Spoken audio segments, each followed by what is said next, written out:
Welcome to The Explainer. Today we're diving into one of the absolute biggest shifts happening in education right now. We're talking about moving away from that outdated idea of differentiation and stepping into the highly effective, high-expectation world of adaptive teaching.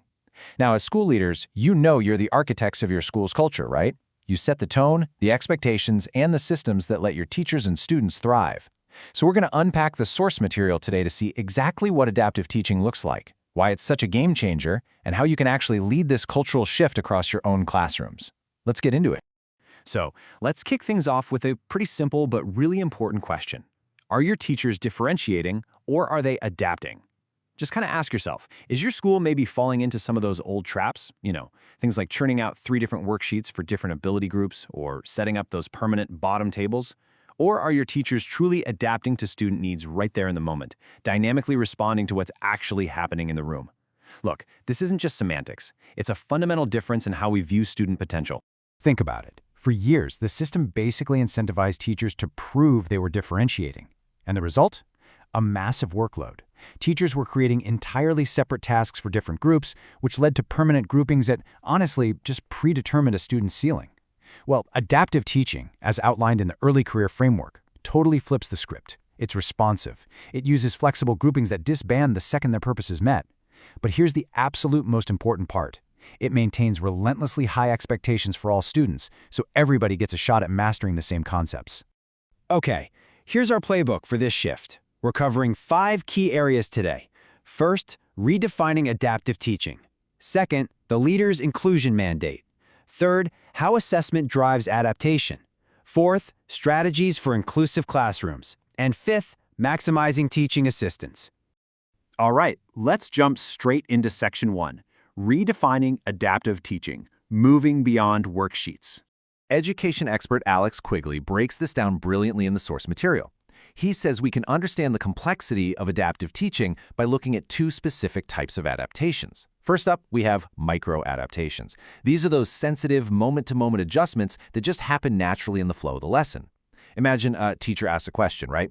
Every student holds up a mini whiteboard, the teacher quickly scans the room, and immediately gives a verbal scaffold to the 3 kids who haven't quite grasped it yet. It's fluid, it's fast, and best of all, it doesn't take an extra hour of planning the night before. Now, contrast those rapid-fire adjustments with the second category, significant adaptations.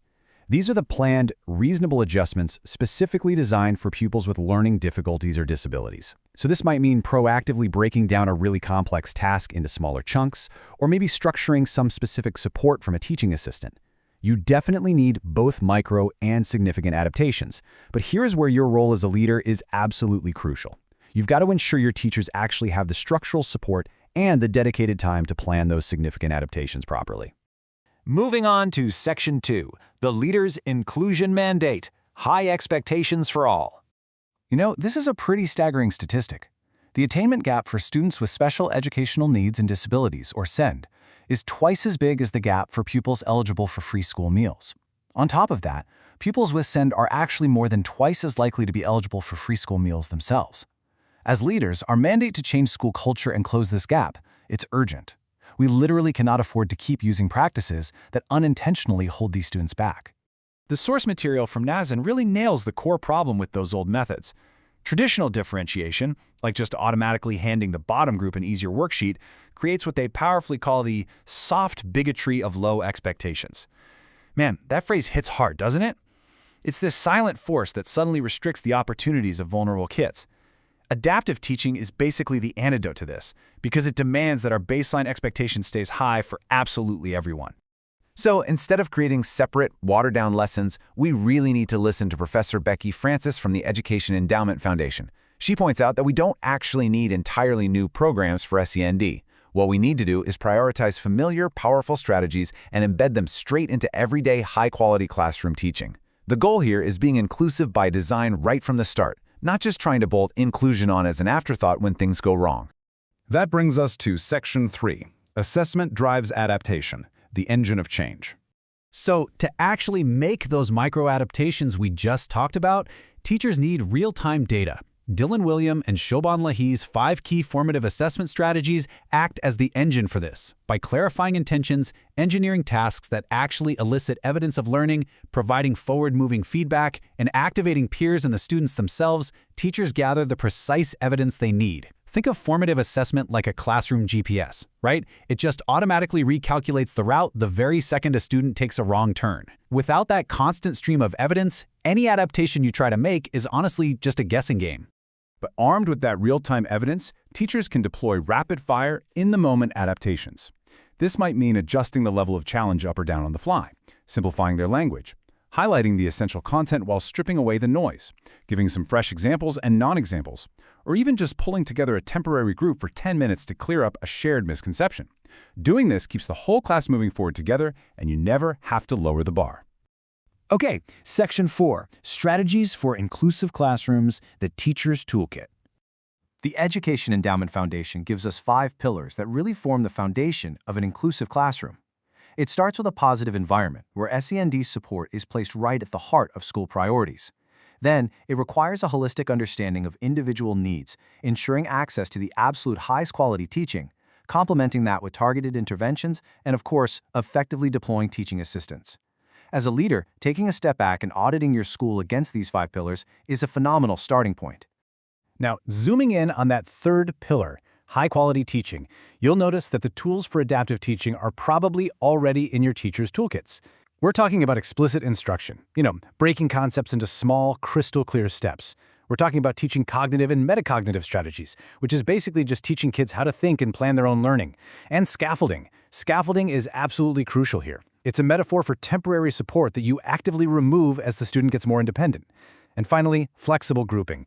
Remember, groups have to be purposeful, temporary, and based on immediate needs. They should never be fixed by some perceived overall ability level. Which leads us nicely into Section 5, Maximizing Teaching Assistance, Rethinking Support. The SEND Code of Practice lays down a really firm role here. Class teachers are the first wave of response to pupil needs. Teaching assistants, who are often your biggest investment in supporting disadvantaged students, should add value to what teachers do, not replace them.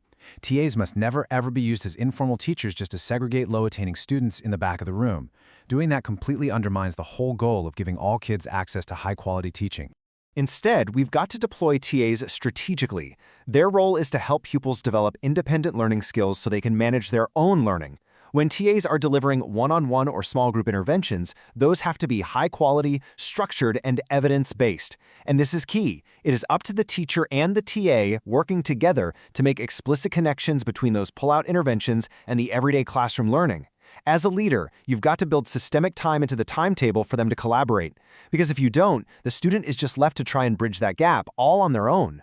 Wow, okay, we've covered a tremendous amount of ground today, from those quick, in-the-moment micro-adaptations all the way to sweeping cultural shifts around inclusion and TA deployment.